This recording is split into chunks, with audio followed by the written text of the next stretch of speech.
Jadi kita cuba sambung sedikit lagi soalan yang belum dapat kita cover sepenuhnya tadi berkaitan dengan harga.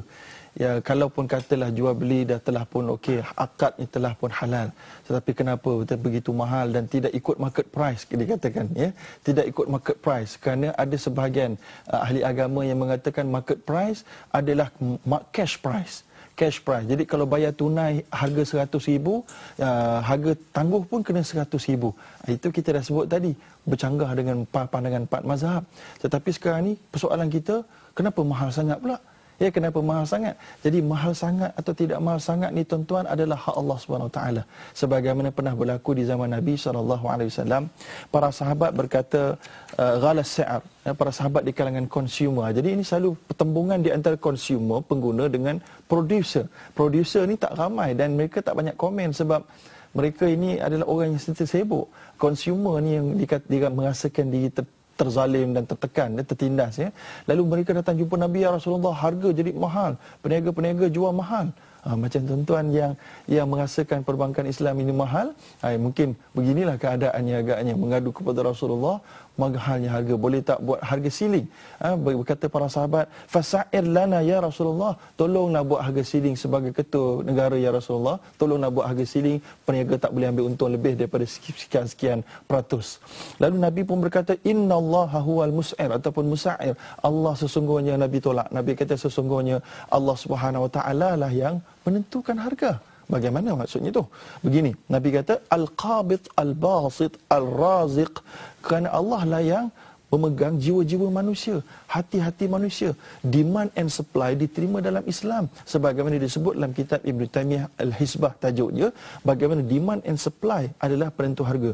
Demand and supply yang real lah, tapi zaman hari ini sistem ekonomi konvensional ini ada demand and supply palsu untuk menaikkan harga, tapi Islam tidak terima yang itu. Mestilah demand and supply yang original, yang palsu. Sebagaimana contoh yang palsu ini, dia simpan barang yang diperlukan, kemudian orang semua demand bertambah-tambah, semua tak ada barang, tiba-tiba dikeluarkan dengan harga yang meningkat. Itu tak dibenarkan. Itu namanya Nabi kata la yahtakiru illa khati'. Ya, tidak ada sesiapa yang menyimpan barang untuk sengaja memberikan demand melampau-lampau sehingga dia boleh sewenang-wenangnya menaikkan harga kecuali dia melakukan dosa. Lalu itu keadaannya. Tetapi dalam konteks perbankan Islam tadi, menjual rumah dengan harga 400,000, adakah itu terkeluar daripada market price? Market price ni apa benda tuan-tuan? Market price sebagaimana disebutkan oleh sistem ekonomi konvensional adalah the current price at which an asset or services can be bought or sold, ataupun yang lain disebutkan an asset cash yang the recent sales price, the recent sales price agreed by both seller and buyer. Jadi yang terakhir sekali berlaku dalam pasaran, berapa penjual dan pembeli setuju. Contohnya kamera yang berada di depan mata saya tapi tak berada di depan mata tuan-tuan ini, harganya kalau beli di pasaran berapa? 20,000 sebagai contoh. Tapi ada di Kelantan sebagai contoh, orang beli dengan harga 40,000. Maka automatik harga kamera ini sudah pun meningkat kepada 40,000, bukan lagi 20,000. Selagi mana ada willing buyer, willing seller, harga market price akan sentiasa meningkat. Sebelum kita sudahkan, alhamdulillah, kita kembali lagi di rancangan Tanya Ustaz di TV9 dan membicarakan persoalan isu-isu perbankan Islam. Jadi kita cuba untuk menjelaskan sedikit lagi tentang market price tadi ya. Bagaimana Islamic Bank dikatakan walaupun membeli aset secara halal, ada akad, ada kontrak, tapi menjual kepada para pelanggan Islam ataupun pelanggan-pelanggan mereka dengan harga yang way above market value. Ya, jadi ini adalah dakwaan ataupun statement yang kurang tepat kerana market price ditentukan oleh persetujuan sesiapa saja yang menjual perkara yang sama di dalam pasaran. Sebelum kita sebut lagi pasal itu, bagaimana penentuan harga dalam Islam? Apakah faktor-faktor yang boleh memberikan kesan kepada perubahan harga? Ini pun kalau pelajar dekat universiti satu semester ni tuan-tuan dan puan-puan, ya. Jadi kita nak sebut, antaranya disebutkan oleh Imam Ibn Taymiyah dalam kitab Al-Hisbah, antaranya kalau kita beli di negara yang perang, orang nak jual air di negara yang dalam keadaan perang dengan negara kita yang sedang dalam keadaan aman, tidak ada perang, sama tak harga air tuan-tuan? Tak sama. Kenapa? Kerana keadaan perang itu menyebabkan penjual sukar untuk mendapatkan supply air bersih. Lalu kerana kesukaran tersebut dimasukkan dalam harga. Itu halal dalam Islam dan itu adalah market price. Dan semua orang tahu bila mana negara dalam keadaan bermasalah, perkara-perkara asas ini akan meningkat harganya. Satu. Yang kedua, sebagai contoh, saya nak beli satu kamera, saya tak nak pakai duit ringgit Malaysia, tapi saya nak pakai US dollar. Juga harganya akan berbeza kerana penjual akan mengambil kira kadar pertukaran semasa. Lalu ketika itu mungkin dia akan ambil untung sikit dekat kadar pertukaran. Itu juga menyebabkan harga menjadi berbeza. Itu juga dihalalkan. Dalam Islam tidak ada masalah kerana itu adalah perkara muamalat yang Islam terima selagi mana willing buyer, willing seller, illa an takuna tijaratan an taradin minkum, yang disebut oleh Allah itu, iaitulah tidak halal kamu, jangan kamu berjual beli kecuali perniagaan yang kamu dapat keredaan di antara kedua-dua pihak.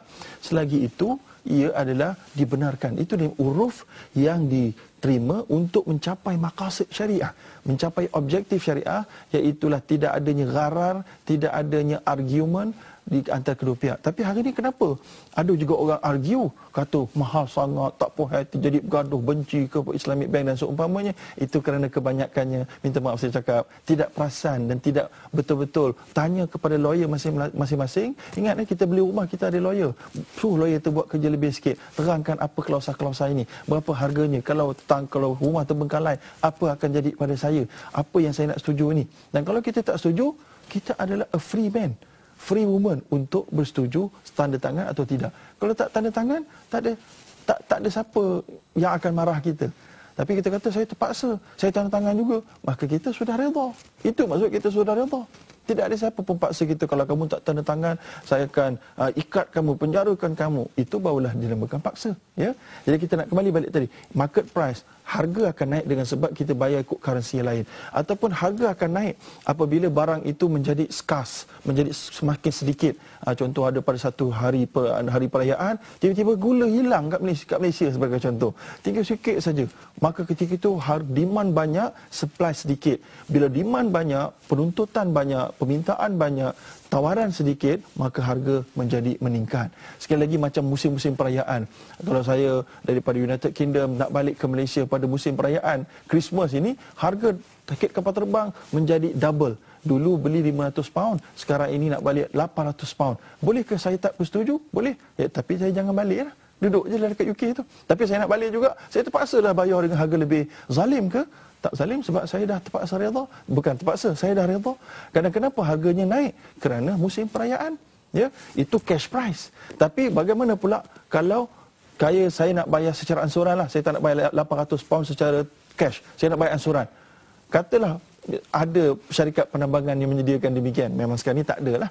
Boleh tak harganya 800? Sudah tentu tidak. Kerana mengikut uruf perniagaan zaman sekarang, kalau bayar ansur dan juga diterima oleh Pak Mazhab, maka harga akan naik. Jadi masa kena bertangguh itu akan menyebabkan harga meningkat. Jadi sekarang ini Islamic Bank mereka menjual 400,000 daripada 100,000 harga asal rumah tersebut, kerana rumah itu akan disettlekan dalam masa 25 tahun. Dari sudut rasionalnya tuan-tuan, kalau tuan-tuan bayar cash, pihak perbankan akan boleh roll over duit cash itu untuk melabur pada esok hari. Terus boleh mendapat menjana keuntungan. Opportunity ataupun peluang-peluang perniagaan terbuka luas setiap hari, setiap minit, setiap saat. Tetapi oleh kerana kita bayar lambat, bila bayar bertangguh, maka semua opportunity itu telah hilang. Maka atas dasar tersebut, ia mempunyai nilai bayar secara cash dengan bayar secara installment ataupun deferment, menyebabkan harga menjadi naik. Dan ia diterima dalam uruf dan juga mencapai maqasid syariah kedua-dua pihak. Ingat, dalam Islam, kita bukan hanya menjaga pelanggan, kita juga menjaga peniaga. Sebab itulah Nabi tidak mahu sahabat-sahabat menuntut untuk dibuatkan harga ceiling sebagaimana hadis saya sebut tadi, kerana Allah SWT, Nabi SAW juga menjaga kedua-dua pihak. Peniaga berhak mendapat keuntungan. Nabi kata di hujung hadis itu, wa inni la arju an alqallah wa laisa ahadun minkum yutalibuni fi damin wala mal. Aku tidak mahu berjumpa Allah nanti di akhirat dalam keadaan ada di antara kamu menuntut Aku dulu pada zaman hidup dengan zaman Rasulullah, aku nak jual barang, aku dah pernah ambil daripada sekian-sekian supplier, nak jual harga sekian-sekian, tiba-tiba pemerintah ataupun Rasulullah menghadkan keuntungan aku, maka aku tuntut daripadamu pada hari ini, pada hari kiamat. Jadi Nabi tak nak ada orang macam itu, maka Nabi biarkan market dan demand supply. Tetapi government boleh masuk campur buat harga ceiling kalaulah ada orang manipulate market, dibuat demand and supply palsu. Jadi semua orang seolah-olah minta nak beli, sebenarnya kawan-kawan dia saja. Contohnya ada dalam Islam dinamakan Bai'un Najash. Bai'un Najash ni, saya plan dengan kawan saya seorang masuk satu kedai. Penjual dengan seorang kawan. Maka bila mana pelanggan datang nak beli, kata harga ni RM800, maka tiba-tiba kawan saya peniaga, kawan saya datang, dia kata, "Ish, murahnya harga kamu ni. Ke kedai sebelah sana saya dah survey habis semua. Semua harganya 900, kamu 800." Dia cakap bukan dia nak beli, dia sahaja nak mempengaruhi pembeli yang tulen tadi ni. Jadi saya berperancangan dengan ni untuk menaikkan harga pasaran. Itu punya cara harga pasaran tidak dibenarkan dalam Islam. Tetapi apa yang dilakukan oleh perbankan Islam tadi adalah dibenarkan kerana ia adalah merupakan satu market price yang diterima dan tidak ada masalah selagi mana kedua-dua pihak bersetuju sebagaimana yang disebutkan dalam kaedah fiqhiyah al-aslu fil uqud ridal muta'aqidain. Asal hukum dalam akad kontrak jual beli adalah redha kedua-dua pihak, penjual dan pembeli. Jadi alhamdulillah, kita rasa sekadar itu saja kita dapat bersama-sama